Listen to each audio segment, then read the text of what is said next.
AAU basketball 2025 star shooting guard Josh Christopher taking off, putting the opponent on a poster with the one-hand jam. He tried to defend this one, but man, you gotta let this one go. 34. I give him credit, man. He almost got there, man. A little bit of a contest. What are you shaking your head about? Ain't no almost getting there when you get boomed on. Well, listen, I give the kid credit for giving full effort, not trying to take a charge, not getting out the way. Josh Christopher just too good for him. Yeah, Stupid real old high. Stuff. Little high-flying dunker Jordan Sutherland going under the legs and switches hands for the dunk. Oh, that's really good. A little East Bay transfer. Oh, I like that now. That could win you a dunk contest in the NBA, see? I've never seen that one. I got a little strained hammy right now. I was wondering how you got that leg up like that. Chris does. Chris walked around the office and I said, "Did you do something to your legs, man?" Ask him if he worked out yesterday on it. Oh, you My guys. guess is he did. Stubborn man. Little League World Series Senior Division. South Carolina versus Wisconsin. Steve Callahan with an amazing diving catch. Okay, now what level of play is this? We got 13 to 16-year-olds. Oh, okay. We're talking about here. All right, now this is a hell of a catch. Yeah. For a 13 to 15-year-old running, diving, Steve Callahan, give it up to you. That's Hall of Fame hands of the week right there. How about that? Find you a sponsor or something, Steve. Looks like Wisconsin, tires. maybe if they get a baseball program, maybe the kid can be playing for you in a few years. So, guys, when do you talk NBA in late July? When Anthony Davis waxes poetic about what his future should look like as a Laker. AD wants to win titles alongside LeBron James, but with newfound parity in the NBA, he talked about what success means to him as he heads into this new phase of his career. I don't think I have a failure that I've had yet.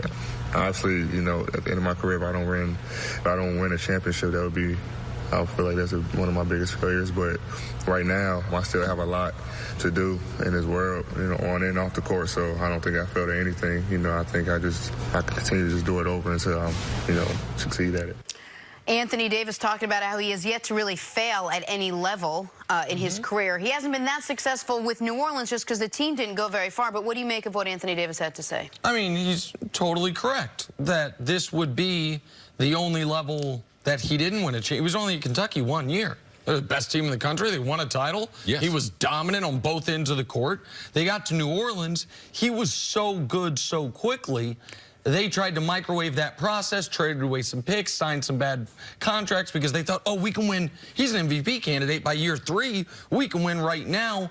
And it short-circuited what they could have built there. But, yeah, I mean, if you are the type of player who is a perennial MVP contender, and in the NBA specifically, and you finish your career without a title, that is considered a level of failure. It doesn't make you a failure. It doesn't mean your career was a failure. But for Barkley and Karl Malone and right now James Harden, Russell Westbrook, that missing from their career is an enormous gap on the resume. And it's the only gap. Now, Anthony Davis hasn't won a league MVP the way those 4 guys I just mentioned have, but he's been in the top 3, I think, twice. And I think most people expect that at some point he will win a league MVP. So to me, this wasn't shocking news. It wasn't shocking that he feels this way. It was pretty clear the reason he wanted to go to Los Angeles to play with LeBron was because he thought it gave him the best chance this year and long term to compete for championships, which is what he understandably is most focused on at this point. He got that first initial experience at Kentucky to let you know, man, that championship feels good. He led that team. He was phenomenal. And like you mentioned, we can't forget, individually, he was very, very successful in New Orleans. But what we do in reporting on the game and those who follow the game, if he's not successful, you know what we end up talking about? Oh, he's not that good of a player. But if he is successful, we don't talk about that. We talk about the team. Every guy can't lead a team to a championship, even though in the NBA, if you have one of the better players, your chance of winning most of the games and win the championship are highly likely compared to the NFL. He has his goals in the right place. That's why he forced a trade. It wasn't just LeBron James.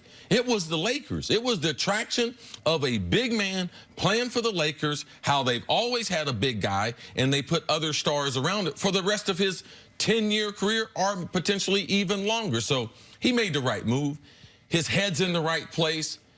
When you're a top 10 player, I think it's realistic that you should set your goal to, I want to win a championship. He went a little bit further by saying, I'd like to win a championship.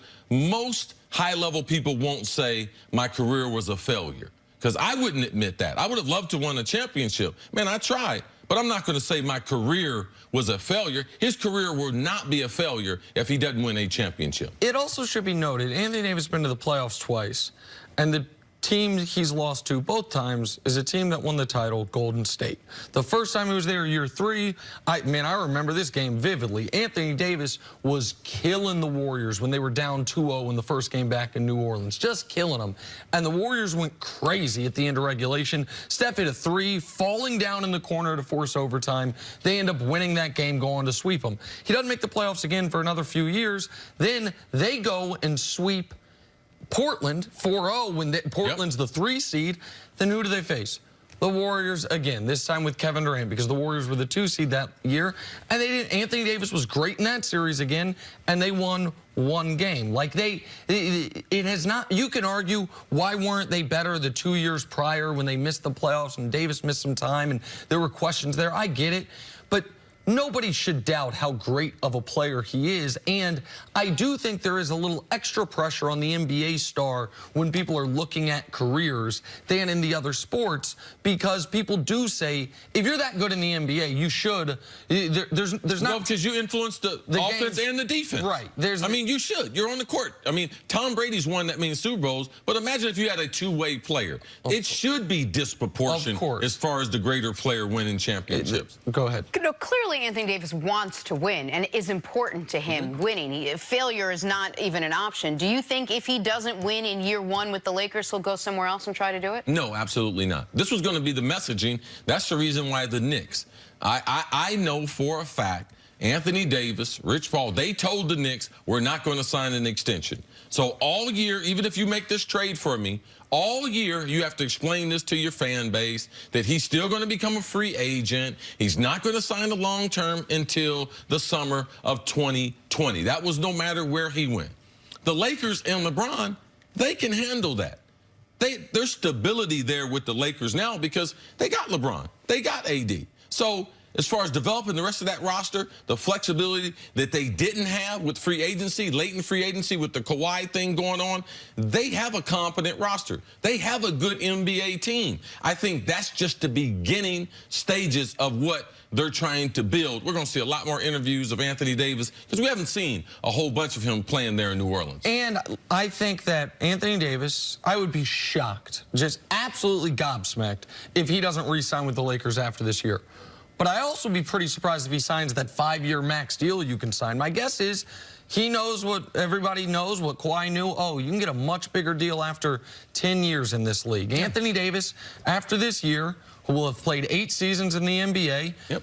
And LeBron will have 2 years left on his contract with the Lakers. Anthony Davis almost assuredly after this year will sign a 2+1 with the Lakers to where he can hit free agency after 10 years, get the most money, see where LeBron's at, see where the Lakers are at, see if they've won a title. So I don't think it's a given that Anthony Davis is going to play for the Lakers for the next decade. But I bet all the money I've got that he plays for the Lakers for at least the next 3 years. And I bet a decent amount of money he gets at least one of those championships in the next 3. All right, let's take a break, talk some football again on the other side. Could the Steelers be in danger of missing the playoffs for the 2nd year in a row? We'll discuss next on First Things First.